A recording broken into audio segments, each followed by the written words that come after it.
What's up, everybody? How y'all doing?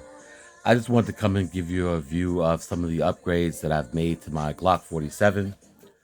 Um, and I'm very happy with it. I'm very happy with it.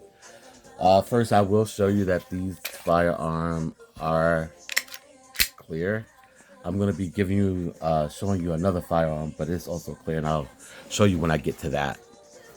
But shooting this firearm, the first thing that I changed was the sights, of course.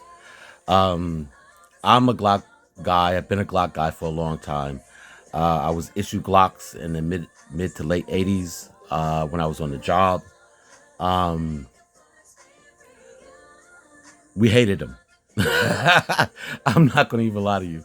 When we first got them, everybody hated them. In fact, a lot of guys went to Smith and Wessons, and I think there was another firearm. I forgot the name of it, but it was an ugly gun. I forgot the name of it though. Um, but most people, just settled on the Glock. There were some Smith and Wesson guys out there who eventually came around. Um, I also went out and bought another Glock so I could go to the range and I could, train with it and really, have a better understanding of the weapon. Um, just doing requalifications wasn't going to work for me. Um, so I went to other departments who were offering training. New York is very fortunate in that uh, a lot of other police departments come and train with them or offer, training and whatnot. So I took them up on that, and I also got a lot of training from a lot of civilians that had them. Um, and it was an experience. It was an experience. It was an education, I should also say. Um, I have been in a bad situation on and off the job. Uh, I have, suffered injuries, um, life-threatening injuries on the job. Um, I would not risk my life, even as a civilian, by carrying something else other than Glock. That's just my opinion because of what I've been through. They worked for me. Falling, you know, it still worked. Dropping it, it still worked. So I don't. I'm not gonna just try out something else. I will buy other guns, of course I will. But as far as what I will carry every day as my EDC, it will be Glock 47 or the 45. Now, the upgrades that I made on this so far will be the Talon grips, the Surefire light, and the Arco red dot. And I'm very happy with them. I'm very happy with them. The Arco red dot, I'm truly, truly impressed with thus far. Um, I'm not ready to say that I like it better than the Holosun. Well, right now, I will say that. And I'm going to tell you why. I have Holosun on my Canic PT Elite SC. And one of the problems with this red dot is that the glass gets dirty and dusty from being like, concealed carry in a concealed carry. As you can tell, we are clear in this firearm as well. This glass gets dirty and you can clean it off, but sometimes you're not going to have, time to do that. So that's an issue that I have with it. But once it's clear, I have been able to get rounds on targets pretty nicely. This one, I haven't had that issue yet with the dust or anything like that. I haven't had that issue yet. So I'm I'm I'm good with it so far. I think in October, somewhere around October, I'll come back and give you guys a full review of how this gun uh, fares with me. I'm not expecting it to fail at all, but I will be honest with you because I'm not going to tell somebody to carry something that I'm not carrying. You know, I carry Glock, so if someone was to ask me, what do you think I should carry? I'm going to tell them a Glock, 19s or something in the Glock 19. But I will also say because there are a variety of them. Go through and see what fits you, see what you like, see what you pretty much can control. Because this, I think, is an excellent weapon. Something that I don't do and won't do is the internals. Well, other than the guide rod, I will be putting a tungsten guide rod in here, and I will be extending my slide release. I will be putting in a extended slide release in here, slide lock, whatever you want to call it, slide lock, slide release. I'm going to be putting an extension in here and a tungsten guide rod. But I'm a little hesitant because right now I shoot very well with this. Now, if that's going to make me a little bit better, well, then I'm going to go with the tungsten guide rod because it's supposed to do something with that rise. And we'll see if that's actually factual. I'm going to give you also a piece of advice, guys. When you start adding things to your firearm, test them out first, 200, 500 rounds. Maybe go a couple of months before you introduce, oh, yo, look what I got, look what I'm putting on my gun. Because no matter what you put on your gun, somebody's not going to like it, but it might work for you. It might not work for them. And a lot of times, sometimes people will put attachments on and they won't put them on correctly. Whether that be the light, the red dot, or Talon grip. So sometimes some of these internals, that's why, firearm companies will not, they will void out your warranty when you start messing with the internals. So be mindful of that. Train with your weapon and make sure it suits and fits you.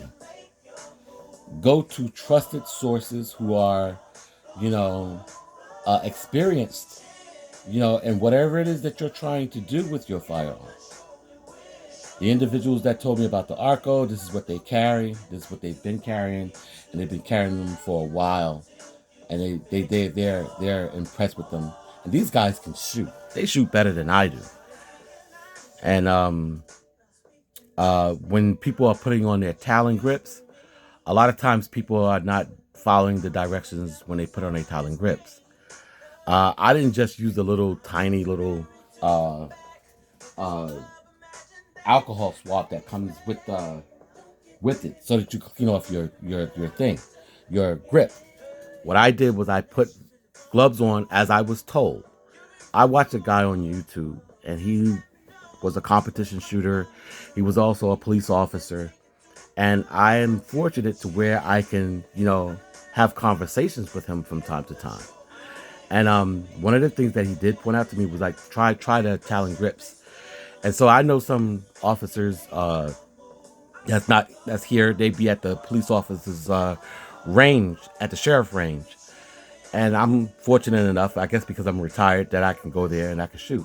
And I've tried their guns. And I'm telling you, the minute I put it in my hand, I knew that this was a game changer for me because of the way it felt, the way it locked in my hand. It was amazing. And even those officers was like, look, make sure that there's no grease or grime around when you are installing these, because they will come off. They will come off.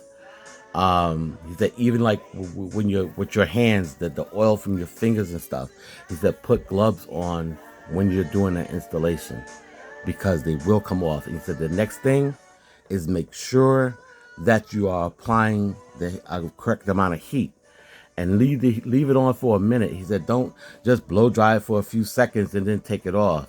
He said you want to blow dry it for a few minutes. He said 10 or 15 minutes you want to blow dry it on high heat. Then make sure that it sit, and then let it sit. Don't just put the blow dryer on it and then take it out and then start shooting and you never gave it time to adhere. He said because they will come off. They will start peeling, because they're not installed correctly.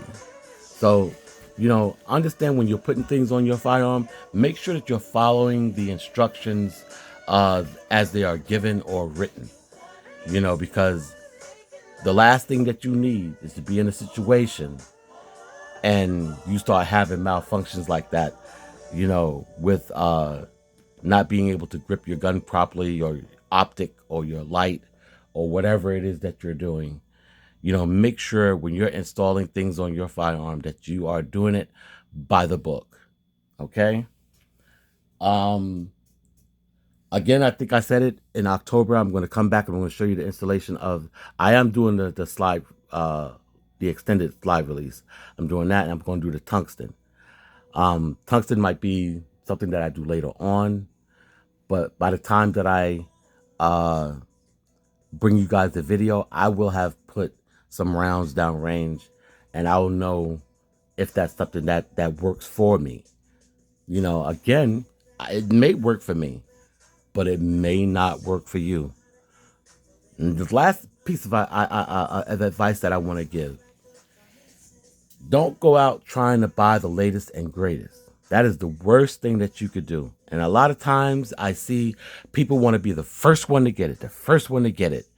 And then you go out, you spend that money, and then you find out that you're having a failure after failure after failure, or malfunction after malfunction after malfunction. And this has been the case with the Canik TTI. People want to get it. Oh, Terran Tactical, Terran Tactical, this. And another thing, firearms are mission sensitive. I use this for my life, to protect me and my family. This is not a showpiece. This is for my life. This is not so that people will admire me on YouTube. This is for my life.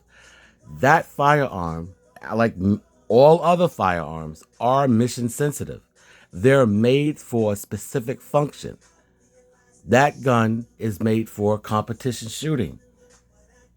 If you're not a competition shooter, why are you going out to buy that gun? Now, maybe you're buying it because you want it to be a collector's piece, or maybe you're buying it just because you want it.